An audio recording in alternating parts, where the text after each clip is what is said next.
Hey everyone, it's QuickyBaby and welcome back to World of Tanks. And today's video is going to be all about breaking free in World of Tanks. Well, breaking free in World of Tanks, what specifically are you going to talk about? Are you going to be talking about how to escape firing gold? Are you going to talk about how to escape maybe doing the mission marathon on my free-to-play account? First 5 hours seemed very nice, but today's the third day and I'm still 5 hours in. I've got 40 hours left and I'm going to have 6 days left to do it after today. Yeah, not sure if we can break free of that. The ball and chain is firmly on my leg and I'm going to have to just deal with it, right?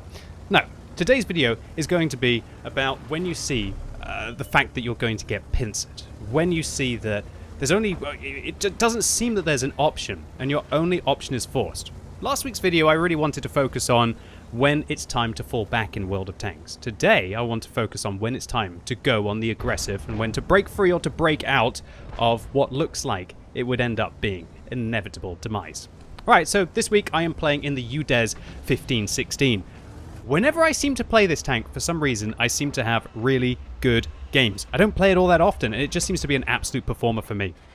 The reason why I think this thing is a performer is because, well, if you take 120mm, give it 440 alpha damage, and then give this tank up to 12 degrees of gun depression when you're using the hydropneumatic suspension that the vehicle has.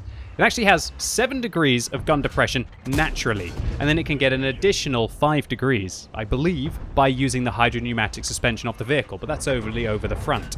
So imagine a Comet at tier 10 with 440 alpha.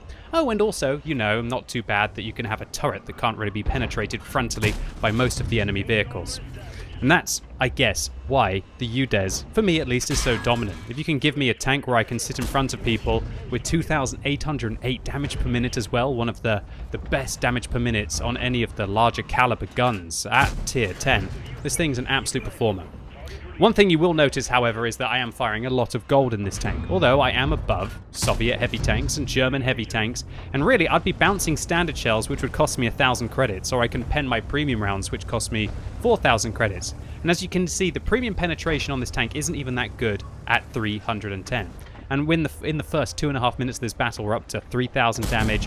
We've reloaded standard rounds now to put one into the side of the TVP. And this Skoda's actually going to catch me a little bit here. Oh, disaster, right through my lower plate. Probably should have used my repair kit before there. That was a misplay. Do you notice how I use, excuse me, a premium consumable on this tank? That means that I'm not using a fire extinguisher. And so if I see my fuel tanks damaged and I don't instantly use my repair kit, that could lead to be an absolute disaster, ladies and gents. Because the way that fuel tanks set you on fire is they can either go red initially and then you get set on fire and then they go back to being yellow. But more often than not, you'll see your fuel tanks go yellow and then they'll get hit a second time and then they'll go red momentarily, go back to yellow, but your vehicle will be on fire. And that's exactly what happens with the way that fuel tank mechanics will be able to set you on fire.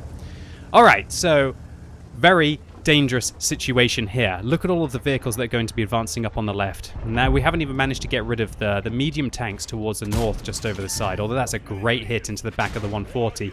That E75 actually gets a revenge shell on me there, dealing 452, and I bounce off the lad's lower plate. Not sure if that was a premium round or a regular round. I'd probably say it was a regular round to be able to bounce off the E75 there, and you'll see that I instantly dab that 2 key to now put one right through the lower plate at a horrendous angle. The difference between APCR and heat for these situations is dramatic. Great job there by the WZ-111, or 1-4, and right now, this is the situation which I'm talking about. Let's pause and review. T95, FV4005, 263, and the E75 was on pretty much most of his hit points before he made his way up the slope there. We're about to have autoloaders coming in from behind in the form of the Skoda T50 and the TVP T50/51. This is looking like an absolute disaster, right? That's not all. We also have enemy vehicles who are approaching around the south. What do we have to do? Well, we're about to get flanked from 3 different locations. From the north, from the northwest, and we're also going to get engaged from the south. Where is my team strong? Well, funnily enough, my team is strong in the spawn. They're looking after the spawn. Our 257 hasn't loaded in, and we've got 2 tier 9 tank destroyers, American ones of different types, one with a turret and one without, just managing to try and provide that long-range fire support, so I have to make them useful. So I'm not going to go after the T-95, that's not going to go well with an FV405 support, and so you have to launch yourself at a situation where you think that you could possibly win. And for me, that was the 111-14, the T-49, they don't have autoloaders, they don't have gigantic alpha, maybe I can outplay them, I've got to secure a foothold where then I can get support from my team. So is it going to work out? Well, we're just going to have to wait and see. So we secure our kill on the UDES 111-14, and then I'm very happy that the T-49 misses us. And look, T-49, TVP, T-50/51 immediately behind us. Okay, so this is also a very important moment that I want to clarify. When you're chasing a light tank around a rock, it's kind of the most awkward game of kissy chase. What you want to do is you want to establish which way the enemy light tank is facing. If the light tank sees my vehicle, which he can because he can zoom out in his third person, see me around the rock, and he sees that I'm going around this way, then he's going to turn his vehicle and he's going to go around the rock this location. And so I hope, although I could be very wrong here, that I'm actually going to turn my UDES to the left. Yes, there you go. And what happens now? The T-49, who thought I was going this way and was prepared to run away from me, can now no longer run away because he's facing this direction. He can't turn his tank around. No more awkward kissy chase. I secure the kill on the American light tank. And now, ooh, look at that. That couple of kills, but more importantly, the position that we've taken now, things have certainly changed. That TVP knows, yeah, I'm not really going to YOLO around the slope here into the 2 tank destroyers, the 2 artillery support, and I'm also going to have to deal with a UDES 1516 who seems to be having a pretty good game for himself. So I realize this. I realize T-95, he comes down the slope, but he's not a threat. The threat will be the FV4005. The threat will be the TVP. The threat will be the 263, and they're going to come from the west. My only chance is to try and get hull down against them up here and to try and pick them off one by one as they manage to make their way towards me. And there's the TVP. We're going to put one shot into him. We bounce one of his shells. We look behind just to check there's nobody coming, but it's a 263, but we can't do anything about it. We're just going to have to deal with the Czechoslovakian autoloader in front and then hopefully manage to handle the 263 afterwards. We bounce one of his shells. The artillery narrowly misses him. We finish him off, and we've just got to go forwards as fast as we can before the tier 9 non-turreted tank destroyers be able to get a shot into our back. Our artillery gives us some fantastic support, dealing 1,313 damage with a penetrating shell. The T-92 goes woo-wee in the chat, and I was feeling exactly the same at the moment. Now we bounce one shell off the 263, we load a heat round here, and we plant it firmly in the 263's lower plate. So right now, I look behind me, I think, okay, FV4005 will be trying to flank me again. Which way are we going to break out this time? Well, actually, I'm in the strong position now. The FV405 could be behind me. I make my position unpredictable by staying still until I'm no longer going to be spotted. And then I'm expecting the T-95 is going to trundle around this corner. Right now, it's like dipping your toes into the bath. You don't want to do it too fast, right? Or you don't want to jump straight in. You want to dip your toes. No, I'm not talking about like the world's slowest toe dipping. No. You can dip your toes in quickly. Hopefully they're fine. It's not the more important parts, which would be... Let's not go there. Let's focus on the game at hand. And that is that now a medium tank, the Skoda T50, has actually flanked around, I guess, to try and pick up our artillery. But what that Skoda T50 is actually going to do is he's going to be shooting an AFK 257. What an absolute muppet. And so the T30 turns round and just slaps him silly. Don't really... I think that Skoda T50 was a little bit ambitious. But maybe the Skoda T50 didn't think that I was going to be able to shut down the 111, the TVP, the 263, and the T49. Definitely putting my team back into this game. And right now it's just about making sure that we don't get flanked. If the T95 can't come around that corner, all I really have to do is worry about the 405. If the T95 comes around here, he's just going to get shot, or he's at least going to get spotted by the tank destroyer, so I don't have to worry too much about him. But this 405 could be anywhere. But really, at the time, the one position that I thought the 405 would be in would be up in this sneaky little location here. You see these bushes all around this area? That's where you could plant a 405 with the excellent gun depression that the tank has. Alright, so you see now that I start to communicate with my team, I say attack now please, and that's because we've used half of this game up, 7.5 minutes in, 7.5 minutes left. Not too much stress there, but if there were 4 minutes or 3 minutes left on this game, you've all probably been in this kind of situations where you really have to start to encourage your team to actually be able to push forwards and be able to attack, right? So, thank goodness, and a shout out to the T30 on our team, Calibramos, for managing to actually leave the spawn.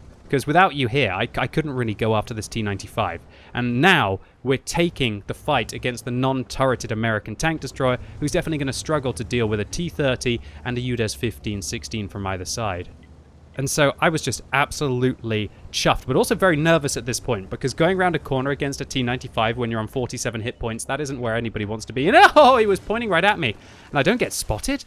Can you honestly believe that this counts as a little bush? This fallen tree here in this location actually concealing my position at this range against a T-95. That one definitely surprised me. And so it allows me to come around the corner, and I can pull back behind the bush, and I can actually shoot the T-95 once again without getting spotted. And now the T-95 makes a big old mistake, and that is that he reverses his tank upwards. When the T-95 reverses his vehicle upwards, that means that we can get shots on the top of his vehicle, which is very much more vulnerable. And, well, at least that one missed, or maybe it just bounced altogether. These are the kind of shots where it's going to be a lot easier to penetrate the T-95 than if he's not reversing his tank up. It's a tricky situation for him, because if he doesn't reverse, his lower plate is weak, but if he does reverse, he makes the whole of the top of his tank really weak. And this is actually a funny moment here, because our T-92 has had enough. Look at this. The hero of earlier, I believe it was the T-92 and not the Object 261, considering he said, ooh-wee, has now made his way to the front. And I absolutely love to see this. I love to see artilleries who want to go and get stuck in. Yeah, he's coming, well, maybe not like a hurricane, or at least this is the slowest moving hurricane that I've ever seen in my life. But hopefully, he's definitely doing a great job. I asked the T-92, cap, please. Okay. Yeah, I guess I was just hoping that the T-92 was going to go and put some pressure on the FV4005. RT frontal attack. This is it. Nepster, what's up, dude? Absolutely rocking and rolling. This is what I love. Frontal artillery assaults. And when you think about it, they're both in the same kind of situation. The 4005 one-shots the T-92, and the T-92 pretty much one-shots the 14 millimeters of turret armor that the 4005 will have as well. And look at this! Both of the artilleries as well now. The Object 261 making a frontal assault. I loved this team. I didn't so much love them when they were kind of camping in base for the first 7 minutes, letting me sweat it out. But I am loving it now that the artillery are getting a little bit engaged, and looks like this one was in the black market as well. Alright, so I don't want to be the first one around the corner, because I just got horrible thoughts of some kind of stupid thing happening, like me and the T-30 dying to a single splash or a fire or something like that. And so as long as we spread out a little bit, we should be okay. He can't kill all of us, right? Although that looks like a pretty sick bombardier medal there when the artillery are right next to each other. Okay, who's he gonna pick? Who's he gonna pick? Oh, our artillery hits him for 800, and another artillery, I believe, hits him for a subsequent 800, and that allows me to come around the corner, finish him off, and pick up a top gun, and the amount of damage that I was very happy with. But more importantly, it was that breakout play that I wanted to highlight here. When you're being flanked from multiple directions, you've got to pick what you think is the weakest one, break out, reconsolidate your position, and be constantly thinking about where you're strong, where the enemy is weak, or if you're weak and the enemy is strong, how you can change that. So an ace here for the UDES. We get a Sparta medal for ricocheting with less than 10% of our hit points, a high caliber for that 7,200 damage that we dealt, and a top gun for the final kill. But a huge shout out to all of the other base defenders. Eventually you came out. Maybe you could have come out just a little bit quicker, Mr. T-95 or T-30, but in the end it made for some entertaining YouTube content, right? And I have to admit, I lost credits here. I fired a lot of heat rounds. But with a game like this was one of my favorite games that I've had so far this year. I probably couldn't really care. So the UDES 1516 once again flexing its guns. And while it wouldn't be my most recommended tank, if you like a ridgeline, you want some turret armor, this thing has the DPM to boot. This thing can be a little bit of a monster. And more importantly, I hope this video helped any of you out there who are struggling to be confident with some of your plays when everything is looking like it's a little bit lost. 9 times out of 10, I would have died. But even if 1 time out of 10, I can change the battle in my team's favor, then that will significantly increase the overall win percentage that I'll have in the tank on my account. And so I hope the video was useful. If it was and you enjoyed it, give the video a thumbs up. But if you hated it, give it a thumbs down. And if you're watching this video as it's released on Sunday, it's time for another World of Tanks Tech Tree Showcase right now on twitch.tv/QuickyBaby. And this week, considering that the Progetto 65 is top of the tree on the European server with meaty discounts, and lots of people are grinding their way up towards it, I think there's no better time than to do a whole showcase from tier 1 to tier 10 of the Italian medium tank line, trying to give you tips and tricks along the way so you can see if it's worth picking up over the next couple of weeks. If you have no interest in picking up the tanks, maybe I could give you a few tips and tricks as to how to take them out, as there are a lot of them on the battlefield. So I'm really looking forward to seeing as many of you as possible right now on twitch.tv/QuickyBaby. And as always, thank you so much for watching. You've been epic, and hopefully I'll see you soon.